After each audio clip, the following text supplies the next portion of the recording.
بہرحال یہ علمی بات ہے، جسے علم والے ہی سمجھ سکتے ہیں، آپ عوام نہیں سمجھ سکتے ہیں۔ قل انما الآیات، کہہ دو اے پیغمبر، جواب دے دو ان کو، انما الآیات، بے شک نشانیاں، عند اللہ، اللہ کے پاس ہے، وَإِنَّمَا أَنَا نَذِيرٌ مُبِينٌ، اور میں تو صرف سنا دینے والا ہوں۔ انہیں کہہ دو میرے ہاتھ میں کچھ نہیں ہے کہ میں تمہیں روزانہ معجزے دکھاؤں، میں تو صرف تمہیں ڈرانے والا اور بات کو سنا دینے والا ہوں، اس کے علاوہ اور میرا کوئی کام نہیں ہے۔ اب تم سمجھو یا نہیں سمجھو، مانو یا کہ نہیں مانو، یہ تمہارا اور اپنا اللہ کا فیصلہ ہے۔ پھر اللہ رب العزت نے ایک اور جواب دیا، کہا انہیں کہو اولم یکفیہم انا انزلنا علیک الکتاب، کیا ان کے لیے یہ کافی نہیں ہے کہ ہم نے اتاری آپ پر کتاب، یتلا علیہم، جو ان پر پڑھی جاتی ہے، یعنی ان کے لیے کافی نہیں قرآن، اور معجزہ مانگ رہے ہیں۔ بھئی اللہ کی نشانی، یہ آپ صلی اللہ علیہ وسلم کا معجزہ وحی کی شکل میں جو آپ دیکھ رہے ہو، کیونکہ اور جو معجزے اترے ہیں اور جو معجزے پیغمبروں کو ملے ہیں، وہ تو ان پیغمبروں کے ساتھ چلے گئے، وہ پیغمبروں کے ساتھ چلے گئے، لیکن ہمارے لیے معجزہ آج بھی موجود ہے۔ حضرت موسیٰ علیہ السلام کو جو معجزہ ملا تھا، جب موسیٰ علیہ السلام دنیا سے چلے گئے، اب بعد میں جو مسلمان ہوئے ہیں، اب انہوں تو بیچاروں کو وہ بھی دیکھنے کو ملا کہ لاٹھی کا اژدھا کس طرح بنتا تھا، لیکن پھر بھی وہ ایمان لائے ہیں۔ حضرت عیسیٰ علیہ السلام کو جو معجزے ملے تھے، مردوں کو زندہ کر دینا، نابینا کو، اندھے کو ہاتھ پھیر کر صحیح کر دینا، لیکن اس کے بعد جو امتیں آئی ہیں حضرت عیسیٰ علیہ السلام کے امت میں، اور انہوں نے حضرت عیسیٰ علیہ السلام کا کلمہ پڑھا ہے، انہوں نے تو بیچاروں کو وہ بھی نہیں ملا۔ ارے ہمیں کم سے کم یہ تو دیکھنے کو مل رہا کہ ہاں یہ آدم وسلم کا کلام، یہ اللہ کا کلام آدم وسلم کے ذریعے ہمیں ملا ہے، ہمیں تو بس اتنی تسلی ہونی چاہیے تھی کہ چلو۔ اس لیے اللہ کہہ رہے ہیں کہ ان پر جو پڑھ کر آپ قرآن کو سنا رہے ہیں، کتاب کو سنا رہے ہیں، کیا یہ کافی نہیں معجزہ؟ اور معجزے کی طلب کرتے ہیں۔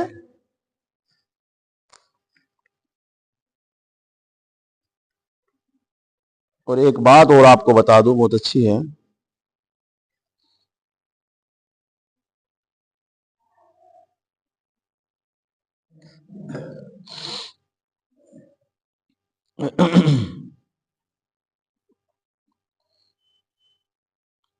نبی کریم صلی اللہ علیہ وسلم نے ارشاد فرمایا، ایک حدیث سن لیجئے، کہ انبیاء میں سے جو بھی نبی تھا اسے نشانیوں میں سے ایسی نشانیاں دی گئی جن نشانیوں کو دیکھ کر ان پر آدمی ایمان لائے۔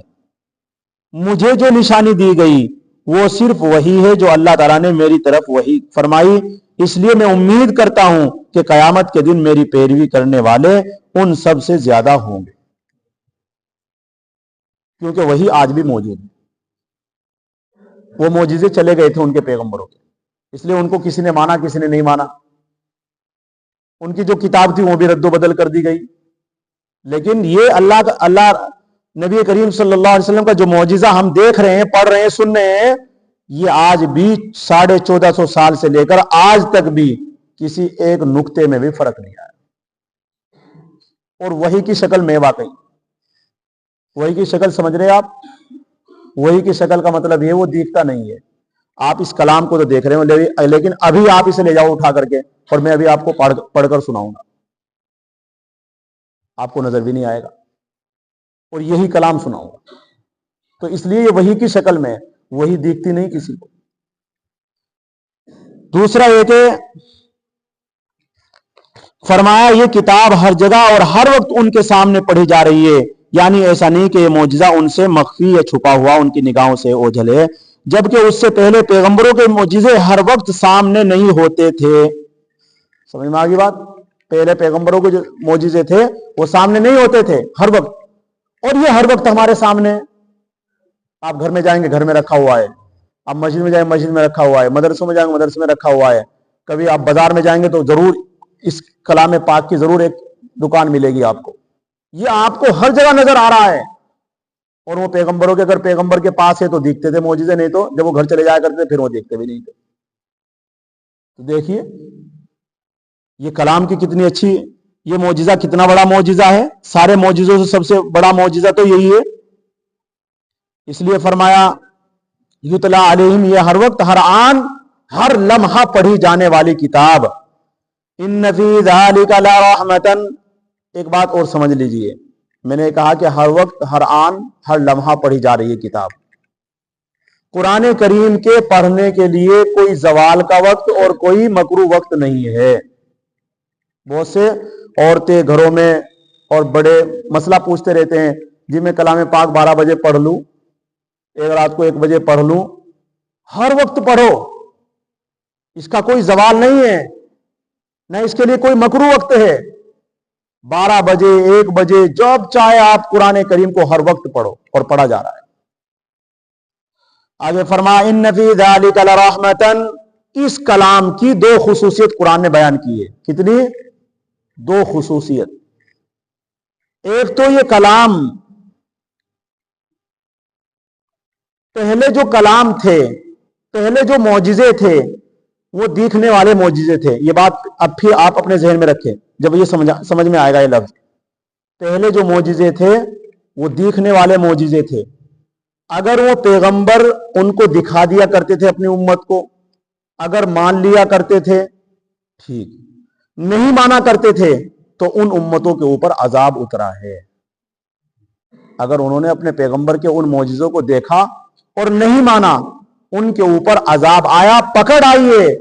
یہ کلام، یہ قرآن کریم اللہ تبارک و تعالیٰ کا کلام اور نبی کریم صلی اللہ علیہ وسلم کا معجزہ آج پوری دنیا کے اندر یہ دیکھ رہا ہے. دیکھنے کے باوجود ہم نہیں مان رہے ہیں. اللہ کی کوئی پکڑ نہیں ہے. اللہ کی کوئی پکڑ ہے؟ قرآن کریم کی کتنی باتوں کا انکار روزانہ، کتنی باتوں پر ہم عمل کر رہے ہیں، کتنی باتوں کو ہم ٹھکرا رہے ہیں، اور کلام ہم دیکھ رہے ہیں روزانہ. دیکھ رہے ہیں نہیں؟ بہت سے لوگ بالکل بھی نہیں مان رہے ہیں، لیکن کوئی عذاب نہیں، کوئی پکڑ نہیں. اس سے معلوم یہ ہوا اس کی جو خصوصیت ہے وہ کیا ہے؟ ان فی ذالک لرحمہ. اس میں رحمت ہے. اس میں کیا ہے؟ قرآن میں رحمت. رحمت کا مطلب یہ ہے کہ ڈھیل دی جائے.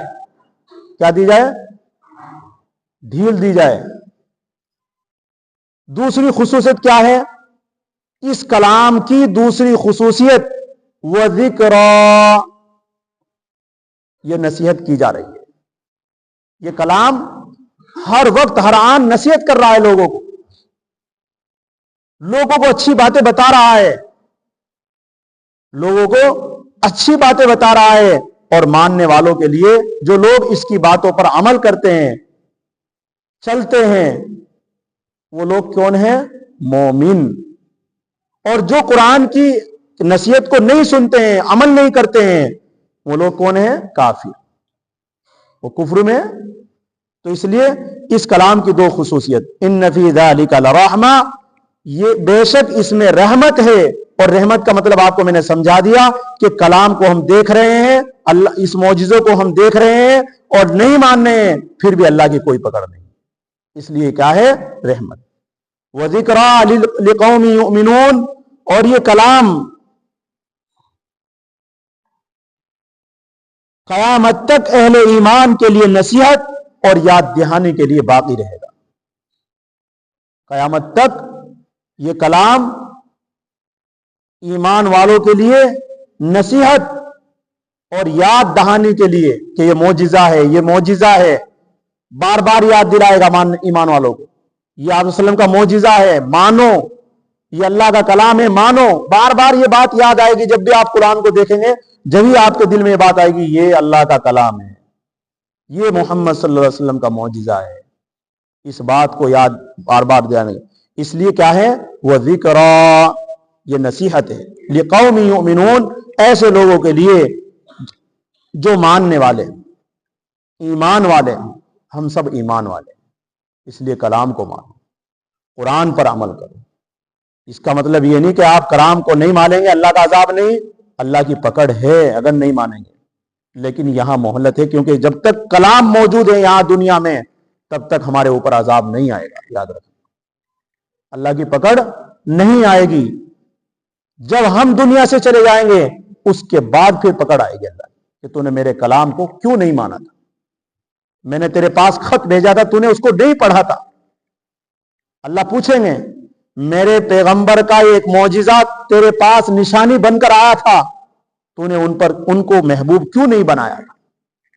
اس لیے اللہ تعالیٰ ہم سب کو ان باتوں پر عمل کرنے کی توفیق نصیب فرمائے، اور یہ نصیحتیں ہمیں اپنی زندگی کے دامن سے گرہ باندھ کر عمل کرنے کی توفیق نصیب فرمائے. دعا کر لیجئے سبھی. الحمدللہ.